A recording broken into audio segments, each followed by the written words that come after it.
Un exhorto para que Guadalupe Tadei, presidente del INE, venga aquí a comparecer. Tiene que venir a comparecer por un caso de evidente corrupción.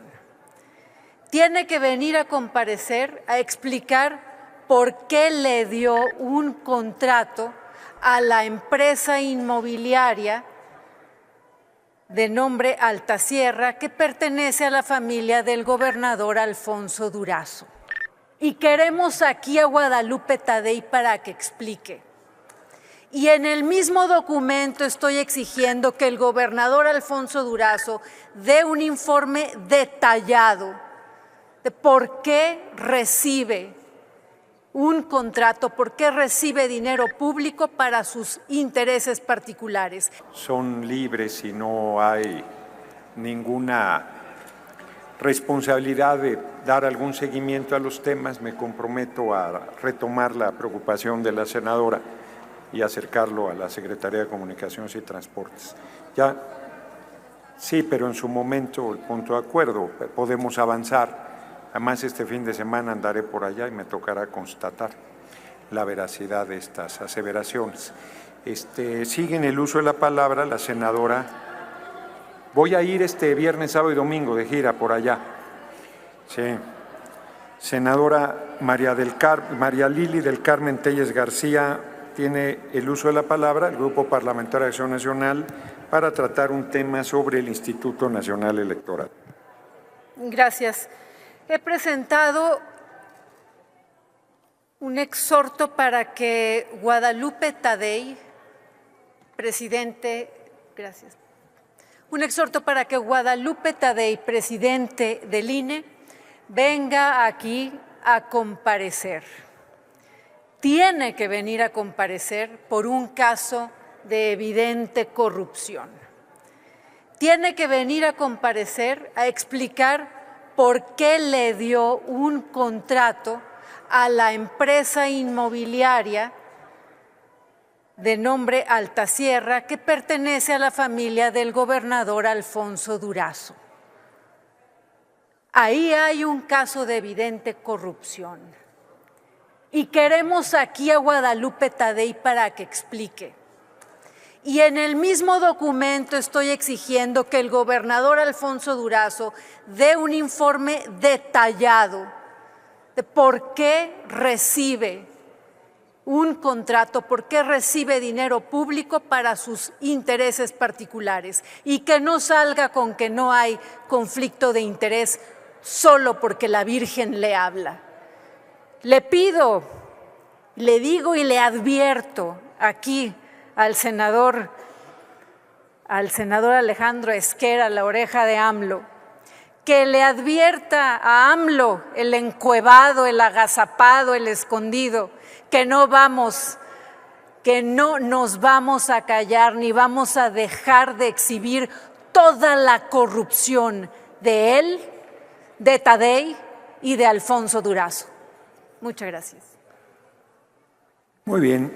Yo insistiría que en este apartado, donde libremente senadores y senadoras hacen uso de la tribuna hasta por 2 minutos, pues no hay ningún seguimiento ni implicación de ningún tipo. Mexicanos, resulta que vienen a nuestro país marinos para entrenar a otros marinos. Marinos estadounidenses vienen a entrenar a marinos mexicanos. Esto no es ninguna novedad, ha habido acuerdos de cooperación entre fuerzas militares de los Estados Unidos y fuerzas militares de los Estados Unidos mexicanos para entrenamientos, para compartir inteligencia. En fin, es una práctica que se ha dado y siempre nos recuerda cómo sí se puede cooperar entre ambas fuerzas militares, las estadounidenses y las mexicanas. Como vemos, no hay invasión de México porque vengan fuerzas estadounidenses a cooperar con las mexicanas. No hay invasión, no hay ninguna violación a la soberanía. La patria no se vendió, la patria no se sometió porque constantemente haya esta cooperación entre fuerzas estadounidenses y fuerzas mexicanas. ¿Por qué entonces no aceptar la cooperación con Estados Unidos para proceder contra los cárteles en México? ¿Por qué no aceptarlo bajo un convenio de cooperación en un marco legal, como está sucediendo y como ha sucedido en todos estos años cuando se realizan este tipo de ejercicios que hoy autorizamos? La realidad es que el Estado mexicano no puede contra los cárteles, porque si el Estado mexicano pudiera contra los cárteles, ya hubiera procedido, ¿o no? La mayoría de los mexicanos opina que los cárteles son terroristas, aunque en la bancada de Morena, la bancada de los mafiosos obviamente, insistan en que no son terroristas, la mayoría de los mexicanos dice que sí. Evidentemente porque matan, torturan, secuestran, cobran piso, detienen a diestra y siniestra en cualquier camino, en cualquier carretera, extorsionan, asesinan niños, devastan pueblos, expulsan a los mexicanos de sus hogares.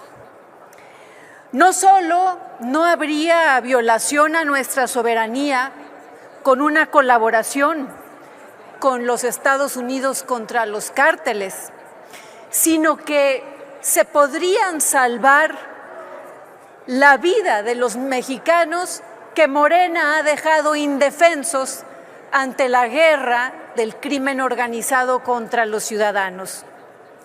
Así vemos que si está claro que se puede cooperar sin sometimiento, ¿por qué Morena no quiere? No quiere porque la presidenta Claudia, la secretaria de AMLO, está protegiendo su narcoestado. Los cárteles son socios de Morena. A ellos les deben su llegada y su permanencia en el poder. Ustedes, bancada de Morena, bancada de mafiosos, ustedes no tienen vergüenza, no tienen principios, no tienen decencia, no tienen educación. Ustedes, bancada de mafiosos de Morena, no tienen la menor ética.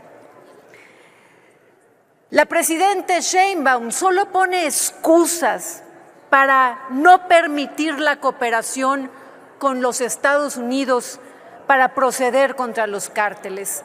Solo pone pretextos y excusas porque, como estamos comprobando, lo digo una vez más, no hay violación a la soberanía, ni sometimiento, ni nada con una cooperación en un marco legal. Pero para Morena, primero son los intereses de sus socios criminales antes que los intereses y la vida de los mexicanos. De hecho, hay un escándalo mundial porque el gobierno de Sheinbaum está coludido con el crimen organizado. Y hay algo de fondo. El dictador de Colombia, el guerrillero Gustavo Petro, dijo que Sheinbaum fue militante de la guerrilla del M-19.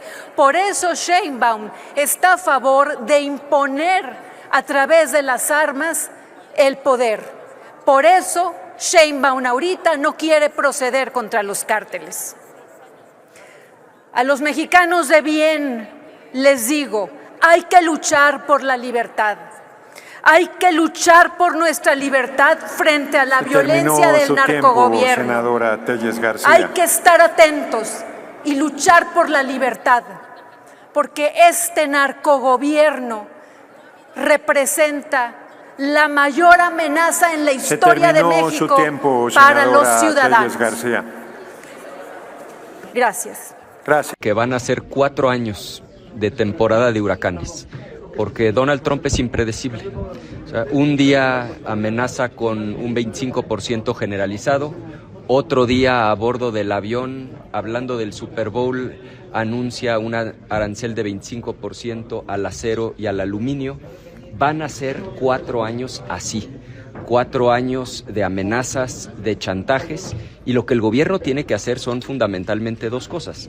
La primera es no minimizar el riesgo y la segunda pues estar a la altura de las circunstancias, porque por ejemplo acaban de volver a mandar un paquete de iniciativas en materia eléctrica que claramente en algunas disposiciones son violatorias del Tratado de Libre Comercio. Entonces, en lugar de prepararnos para la tormenta, pues los de Morena están en shorts y en bikini jugando en la playa con las bolitas de la tómbola, destruyendo el Estado de Derecho, sacando adelante una reforma judicial que va a dejar al país en condiciones muy precarias para ser atractivo a la inversión productiva. Entonces, el llamado es ese, entender que van a ser 4 años difíciles de temporada de huracanes y hacer un llamado al gobierno para que nos preparemos para esa circunstancia difícil, en lugar de que el gobierno lo que esté haciendo un día sí y otro día también es deteriorar aún más el Estado de Derecho y las condiciones en las que se va a renegociar el Tratado de Libre Comercio. Ricardo, Fitch Ratings está visorando ya una recesión en México.